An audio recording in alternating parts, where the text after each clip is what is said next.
జగన్మోహన్ రెడ్డి గారి మదిలో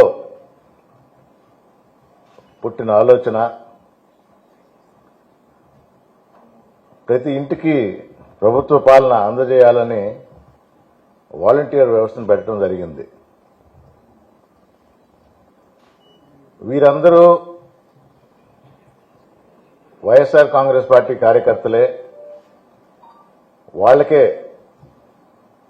ఈ గౌరవ వేతనం ఇచ్చారని ఆరోపణలు చేస్తూ ప్రతిపక్షం, అప్పటి ప్రతిపక్షం తెలుగుదేశం కానీ జనసేన కానీ ఎన్నో అభాండాలు వేసి, కానీ ఎలక్షన్ హామీలుగా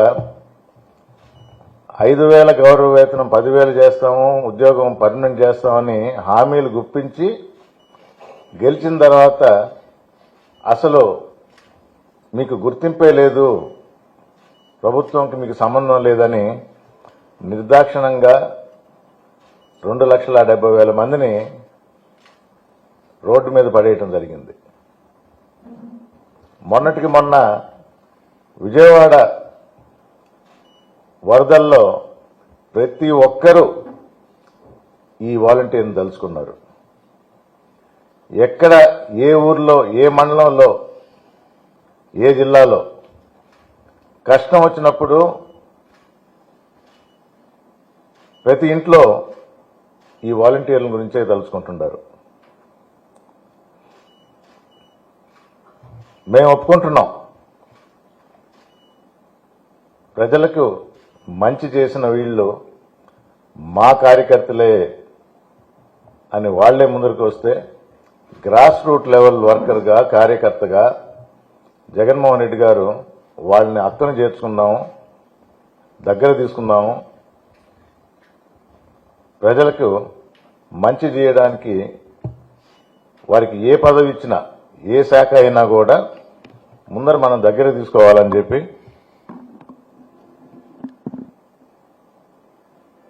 ముఖ్యంగా వైఎస్ఆర్ కాంగ్రెస్ పార్టీ కార్యకర్తగా గుర్తించి గ్రాస్ రూట్ లెవెల్లో మొదటి మెట్టుగా జగనన్న పర్సనల్ సైన్యంగా వీళ్ళని తీర్చిదిద్దడానికి, తీసుకోవడానికి ఆరంభం వెంకటగిరిలో పట్టడం జరిగింది.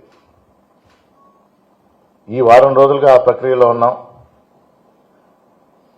దానికి ఇన్ఛార్జిగా నాగార్జున యాదవ్ గారిని పెట్టారు. ఇదివరకు చైర్మన్గా ఉన్నాడు. నాడు నేడు కార్యక్రమాల ఆయన ఆధ్వర్యంలో జరిగినాయి.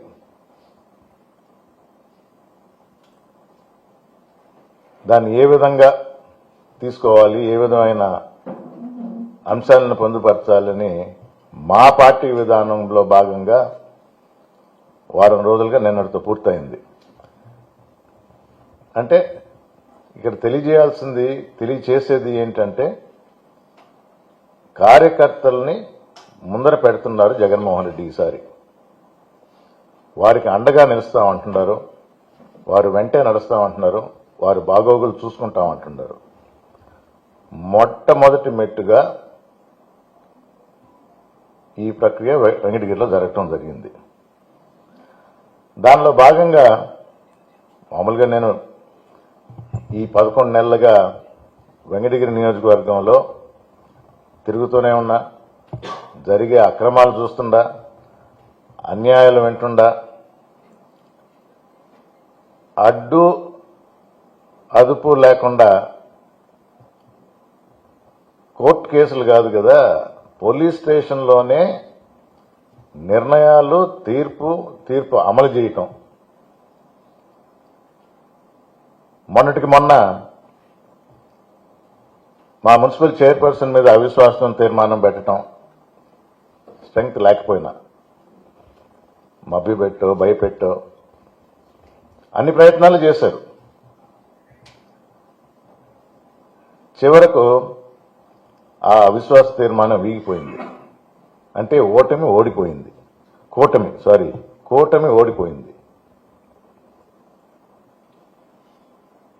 25కు 19 మంది వైఎస్ఆర్ కాంగ్రెస్ పార్టీ తరఫున నిలబడ్డారు.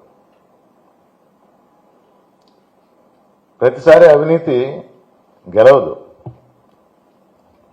కానీ అరాచకాలు మానలేదు. వెంకటగిరిలో ప్రతి మండలంలో పోలీసు దౌర్జన్యం, భూమి లాక్కోవటం, ప్రభుత్వ భూముల కబ్జా చేయటం ఇంకా అందరికీ తెలిసిందే. ఇసుక అనేది కనబడితే దోచుకొని పక్క రాష్ట్రాలు తరలించడం. వెంకటగిరిలో అసలు ఇసుక ఎక్కడుందాయా? మా హయాంలో స్టాక్ పాయింట్ పెట్టి ఇసుక కావాలన్నప్పుడు వెంకటగిరి మొగల్గుంటలోనే స్టాక్ పాయింట్ పెట్టాం, అందుబాటులో ఉంటుందని. ఇసుక ఎక్కడా లేదు అనుకున్న తరుణంలో కలువాయి మండలంలో రాజుపాలెం, తెలుగురాయపురం అంటే అక్కడ ఇసుక తీయడానికి కూడా లేదు. అఫీషియల్గా రీచ్ కూడా ఇవ్వడానికి లేదు, ఇవ్వలా. కానీ ప్రభుత్వ పెద్దలు అంటారా, ఎవరి అండ చూసుకొని నడుస్తుందో ప్రతి ఒక్కరికి తెలిసిందే.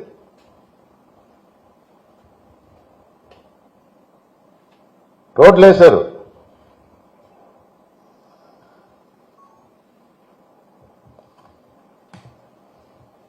రాత్రి పగులనేది లేదు, ఎవరికి భయపడటంలా.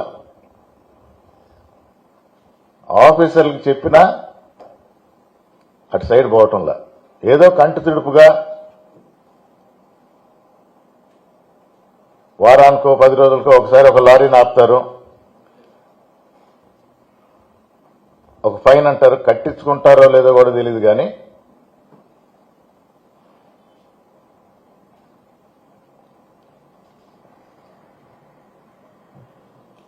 అంటే మిమ్మల్ని ఈరోజు కలుస్తున్నానని తెలిసి నిన్న ఒక ఫోటో తీయించిన. లాటిట్యూడ్ లాంగిట్యూడ్ ఉంటుంది, ఎలివేషన్ ఉంటుంది, టైం ఉంటుంది. 2:05 నిన్న,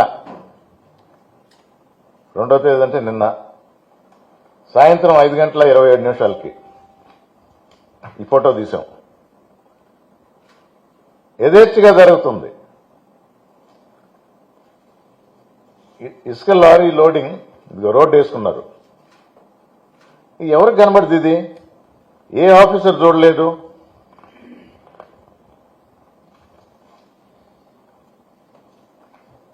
ఇది చూస్తుంటే అంటే అసలు ఎవరైనా పోవచ్చు, ఎప్పుడైనా ఫోటోలు తీసుకోవచ్చు, మా ఇష్టం, మేము ఎవరికి బెదిరేది లేదు అన్న ధైర్యంగా చేస్తూ ఉంటారు. మేమేం చేయాలి? మైనింగ్ డిపార్ట్మెంట్కి ఇన్ఫార్మ్ చేయాలా? పోలీసులకు ఇన్ఫార్మ్ చేయాలా?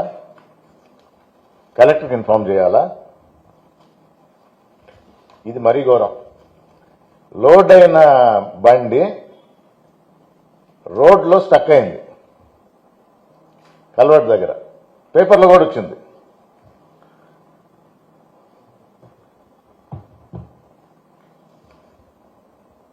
పిల్లలు స్కూల్కి పోయే పిల్లలు రోడ్డుకి అడ్డంగా బండి ఆగిపోయింది కాబట్టి నడిచిపోవాల్సి వచ్చింది. దీనిలో జోక్ ఏంటంటే ఈ బండిని కూడా సీజ్ చేయాల. ఇది ఎక్కడి నుంచి వస్తుంది, ఎక్కడ తీసుకొని వస్తుంది, ఎక్కడికి వెళ్తుంది?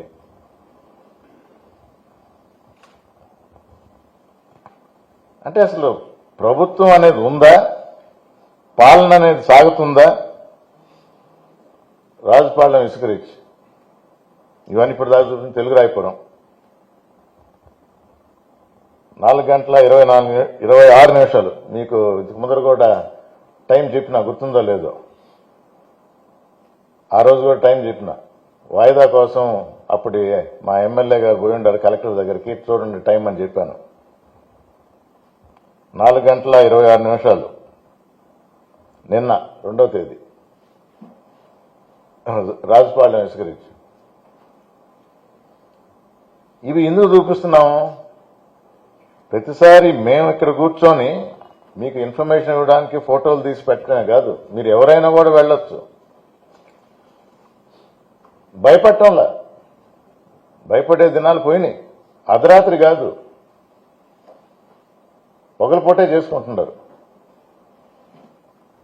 మరి అధికారులు ఏం చేస్తున్నారు, ప్రభుత్వం ఏం చేస్తుంది?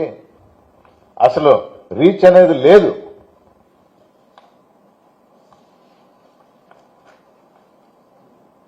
ఏమని చెప్పాలి ఈ ఇసుక దోపిడీకి? దీనికి పేర్లు మళ్ళీ ఇసుక మాఫియా.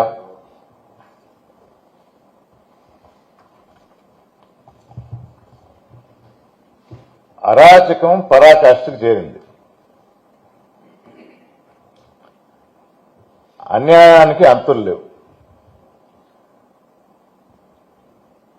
సీఎం గారు, డిప్యూటీ సీఎం గారు మాత్రం నీతి వ్యాఖ్యలు బోధిస్తూ ఉంటారు. 2047లో సంపద సృష్టిస్తాను, పథకాలు అందజేస్తాను,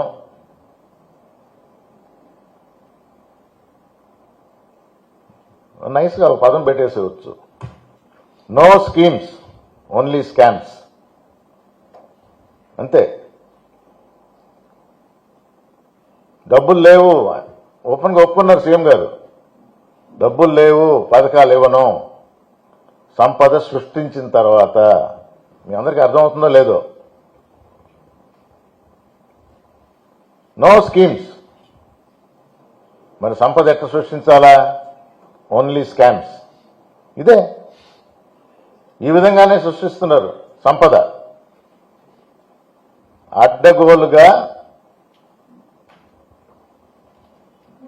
ప్రభుత్వకి రావాల్సిన సొమ్ముని దోచేస్తున్నారు. దీనికి అడ్డుకట్ట వేయాల్సింది ఎవరు?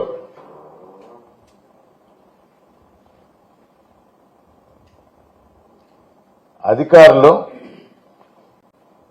వాళ్ళ పని సరిగా నిర్వర్తించాలని మీ ద్వారా తెలియజేస్తున్నారు.